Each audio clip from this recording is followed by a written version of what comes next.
Oh, hello. Well, today I'm going to start reading Light of the Bhagavata.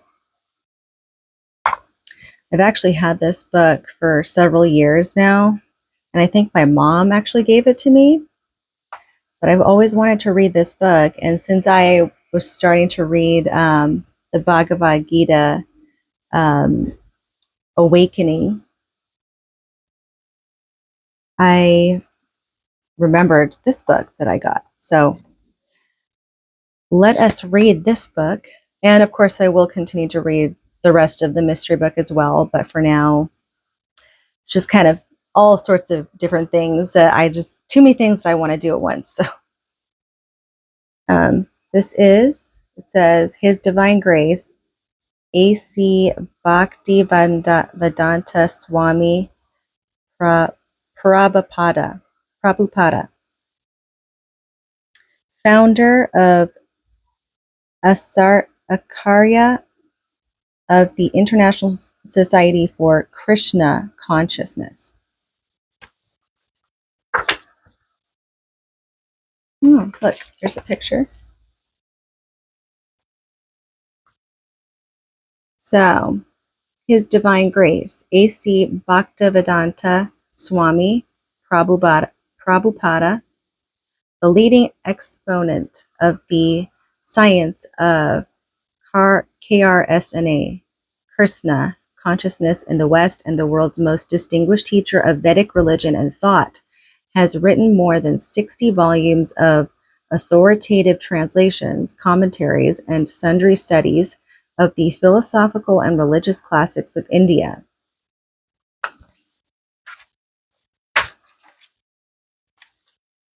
And let's read the preface. We offer our respectful obeisances unto the lotus feet of His Divine Grace, A.C. Bhaktivedanta Swami Prabhupada, founder of the Acharya, I think that's how you say it, of the International Society for Krishna Consciousness, who has delivered the light of the Bhagavata to the whole world. We are pleased to present for his pleasure this publication of his sublime work, Light of the Bhagavata. Of all of His Divine Grace's writings, this work is perhaps unique. It was written in Vrindavan in 1961 in response to an invitation to attend a world conference, the Congress for Cultivating the Human Spirit, held in Japan. As most of the participants of the conference were from the Orient, Srila Prabhupada considered deeply how he could best present the timeless teachings of Srimad Bhagavatam suitable to the Oriental people. The original Bhagavatam was written over 5,000 years ago as an extremely large book composed of 18,000 verses. Participants of the conference would not have the time to hear it all. He therefore chose one chapter from the original version for presentation.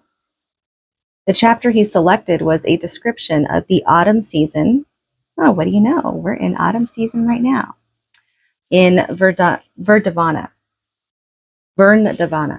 the place of Lord Krishna's appearance. Srila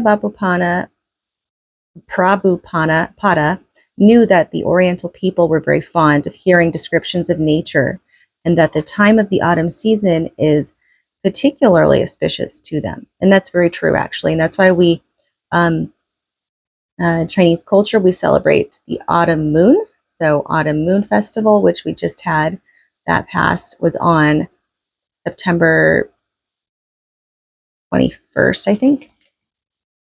No. It was September 17th. I believe it was last week. Presenting spiritual philosophy by examples from nature would be best for their understanding. For each seasonal phenomenon, a parallel teaching could be given. For example, the dark, cloudy evening of the rainy autumn season, when no stars are visible, is compared to the present materialistic, godless civilization when the bright stars of the Bhagavata's wisdom, the devotees and scriptures, are temporarily obscured. Altogether, Srila Prabhupada composed 48 commentaries to go along with the verses of the chapter. Srila Prabhupada's plan was that the organizers of the conference should find a qualified Oriental artist to illustrate each verse, and he wrote directions from which the artist could design each painting. He hoped that the paintings and their accompanying explanations would make an impressive display for the visitors to the conference. If possible, he wished that there might be published a book containing the illustrations and the text. Due to unfortunate circumstances, Srila Prabhupada was unable to attend the conference, and the whole project of the Light of Bhagavata was postponed. In fact, at the time of Srila Prabhupada's disappearance, the Light of the Bhagavata still remained unpublished and the illustrations not yet painted. The task of completing this great project was therefore left in the hands of the Bhaktivedanta Book Trust, the publishing house dedicated to keeping all of Srila Prabhupada's books in print. Particularly, the work was assigned to the Hong Kong branch of the Book Trust, since Srila Prabhupada had meant the book especially for the Oriental people. After much searching, it was our good fortune to secure the help of the renowned artist Madame Li Yung Sheng, whose mature creative talent and sensitive brushwork alone could properly complement Prabhupada's beautiful descriptions of the autumn season. Undoubtedly, this collection presents the culmination of her long distinguished career as one of the greatest artists of modern China.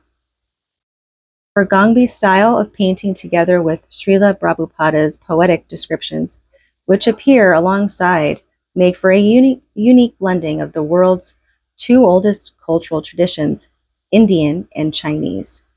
Thus, the beautifully effulgent light of the Bhagavata may now shine upon the world. There's that first one. So let's go ahead and get started. One. The arrival of clouds accompanied by thunder and flashes of lightning all over the sky provides a picture of life-giving hope. Covered by deep bluish clouds, the sky appears artificially dressed. The thunder and lightning within the clouds are signs of hope for a new way of life. The serene sky, limitlessly expansive, is compared to the absolute truth. The living entities are truths manifested in relation with the modes of material nature.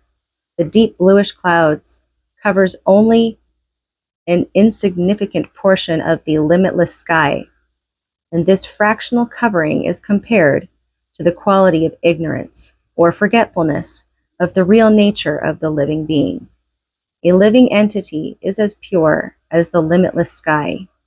He becomes covered by the cloud of forgetfulness, however, in his tendency for enjoying the material world. Because of this quality, called tamas, ignorance, he considers himself different from the absolute whole and forgets his purity, which is like that of the clear sky. This forgetfulness gives rise to separatism in false ego. Thus, the forgetful living entities, individually and collectively, make sounds like thundering clouds. I am this. It is ours, or it is mine. This mood of false separatism is called the quality of rajas,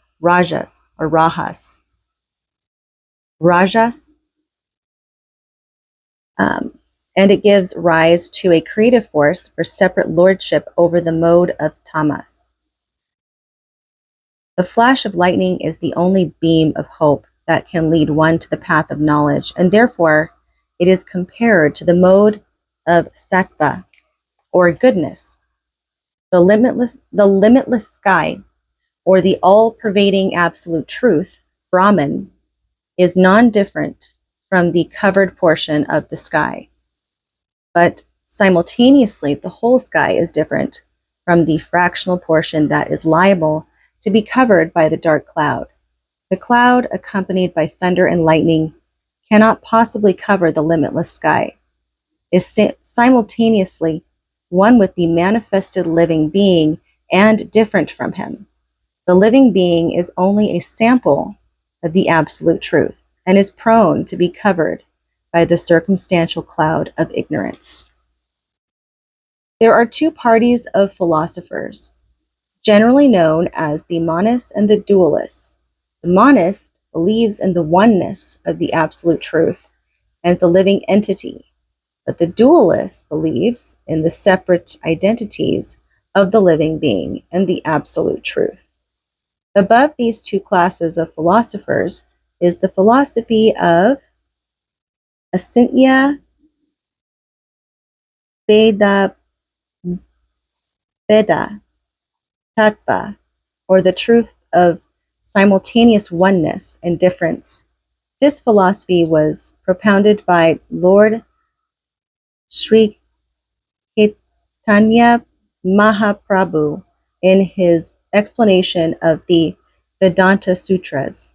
The Vedanta is the medium of the philosophical interpretations, and thus the Vedanta cannot be the absolute property of any particular class of philosopher.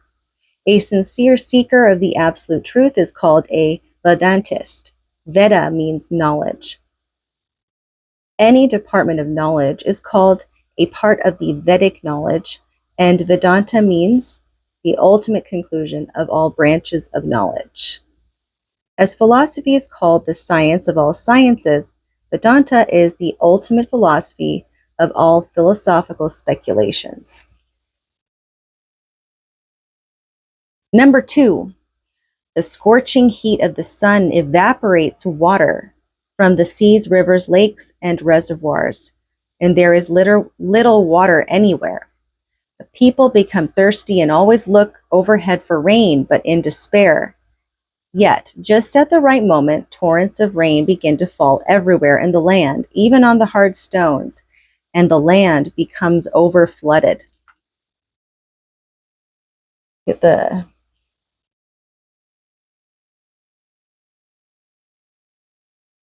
picture.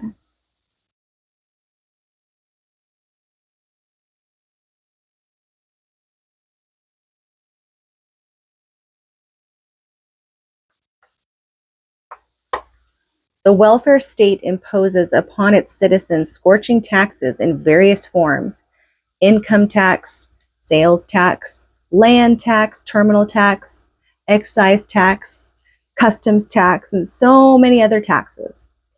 But in due course, when the taxes accumulate into a large sum of money, they are utilized for the welfare of the citizens in various ways. Nonetheless, sometimes it happens that the benefits of the taxes fall like rains on stone-hearted men in the state who are unable to utilize the money properly and who squander it for a sense of gratification. Wow, this is starting to speak my language, if you know what I mean. The common man supposes the unequal distribution of rain to represent nature's wrath for our sinful acts. There is truth in this.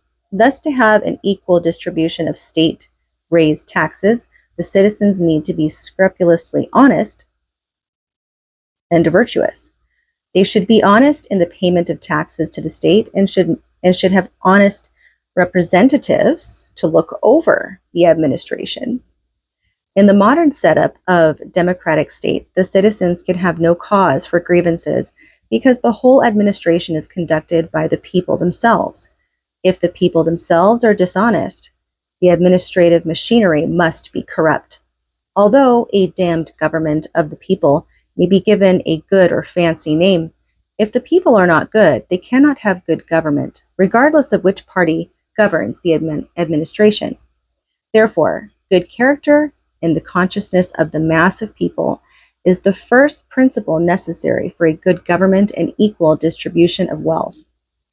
In ancient days, the kings were taught lessons in political philosophy by ideal teachers, and the citizens from village to village were taught the principles of self-realization according to the Vedic codes for both the material and the spiritual upliftment of society.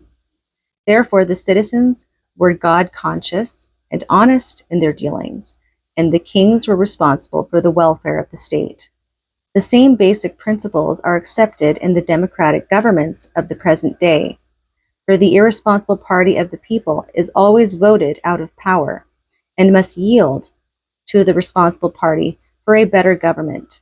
In the cosmic administration, there is only one party, which consists of the servants of God, and the responsible deities of the various planets maintain the cosmic laws in terms of the orders of the Supreme Lord. But the people suffer on account of their own folly. And what is that folly? Bhagavad Gita, it is said that people should perform yajnas or sacrifices for the satisfaction of the Supreme.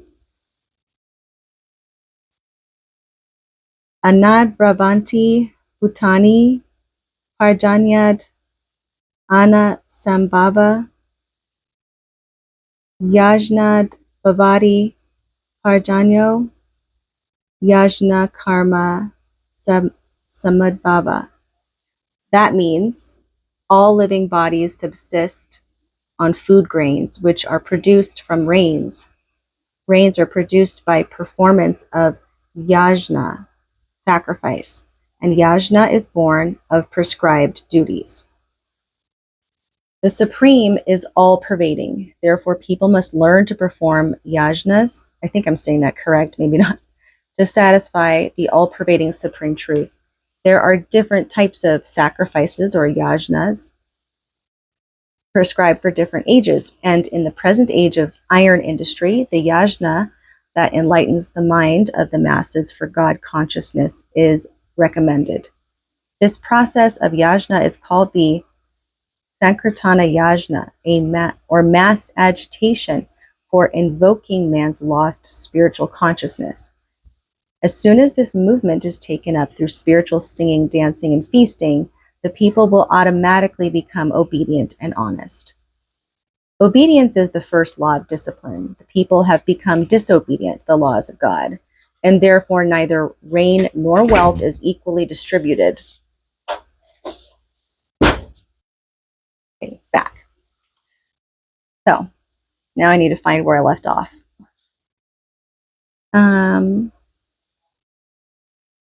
Okay. Obedience is the first law of discipline. The people have become disobedient to the laws of God, and therefore neither rain nor wealth is equally distributed.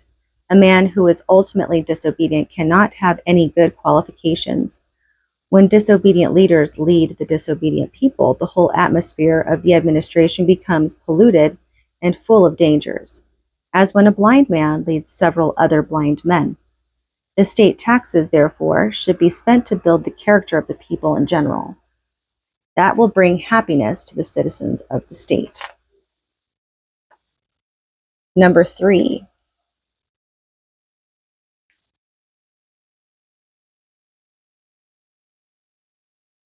Attracted by electricity throughout the sky and driven by forceful winds, clouds gradually cover the surface of the earth to satisfy the needy people by supplying water, which is the substance of their life. The clouds bestow rains upon man as the mercy of the Lord, who is always kind to the needy living being. We should always know that God is ever kind to us, despite our gross disobedience to the laws of God's nature. The Lord is kind enough to look after our maintenance. Water is one of the most important items of our maintenance, because without water we can neither produce food grains nor quench our thirst. Water is also required very liberally for many other purposes. Thus the Lord has preserved water on 3/4 of the globe and has made it salty to preserve it. Salty water does not decompose, and that is the arrangement of providence.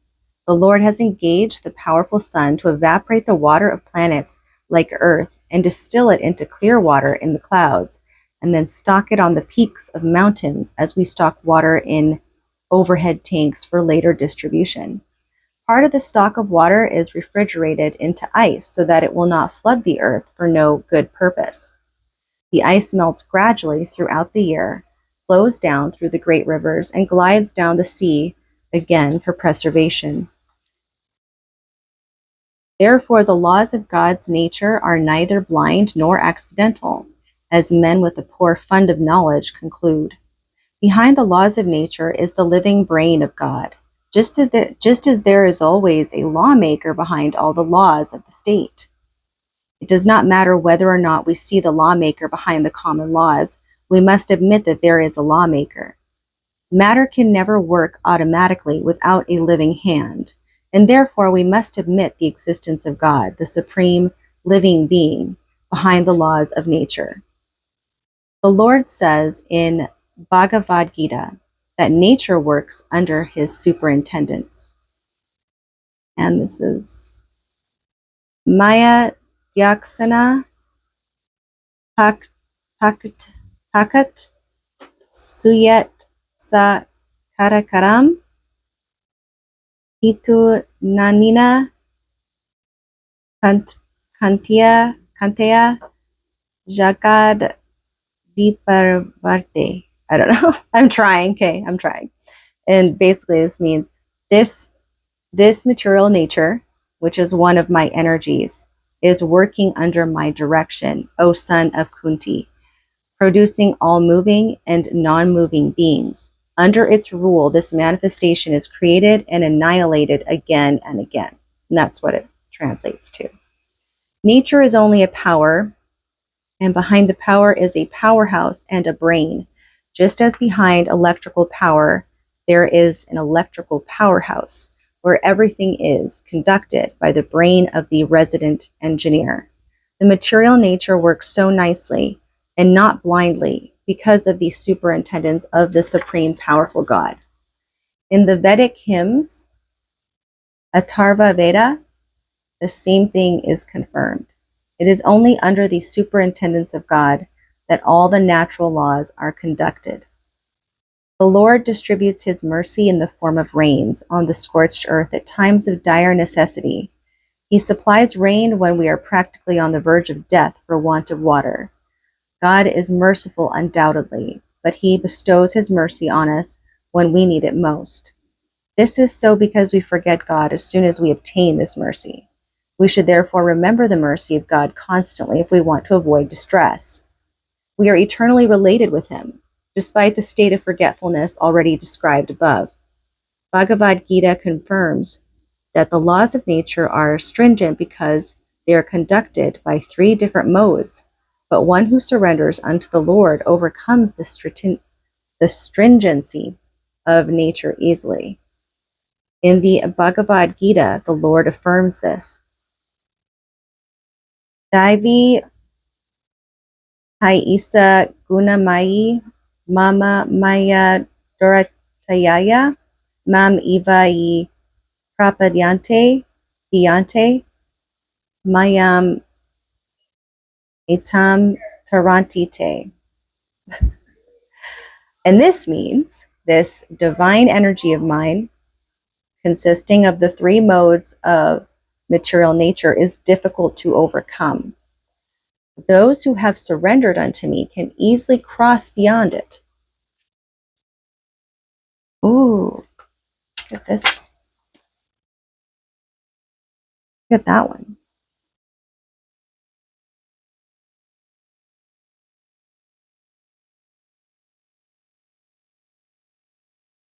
Pretty.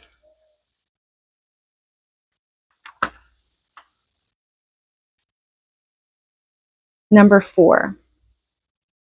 After heavy rain showers, the fields and the forests in all directions appear green and healthy. Thus they resemble a man who has undergone severe austerities for some material gain and has achieved his end. For such a man is strong, hardy, and good-looking. Oh, here's the picture. This is just a smaller picture of the one that I just showed you. The greenery of the rainy season is but a temporary show. It looks very pleasant, but we must remember that it will not last. Similarly, there are persons who undergo severe austerities for some material gain, but those who are sane avoid this. Severe austerities for temporary gains are simply a waste of time and energy. Material loss and gain are destined in accordance with the formation of each particular body. There is 8,400,000 species of life, and each type of body is destined to enjoy and suffer in accordance with its particular formation. The bodily enjoyments and sufferings of a wealthy man's son are different from those of a poor man's son. Although no one undergoes severe austerities to obtain distress, it comes upon us uncalled. Similarly, the happiness we are destined to enjoy will come upon us even without our desires.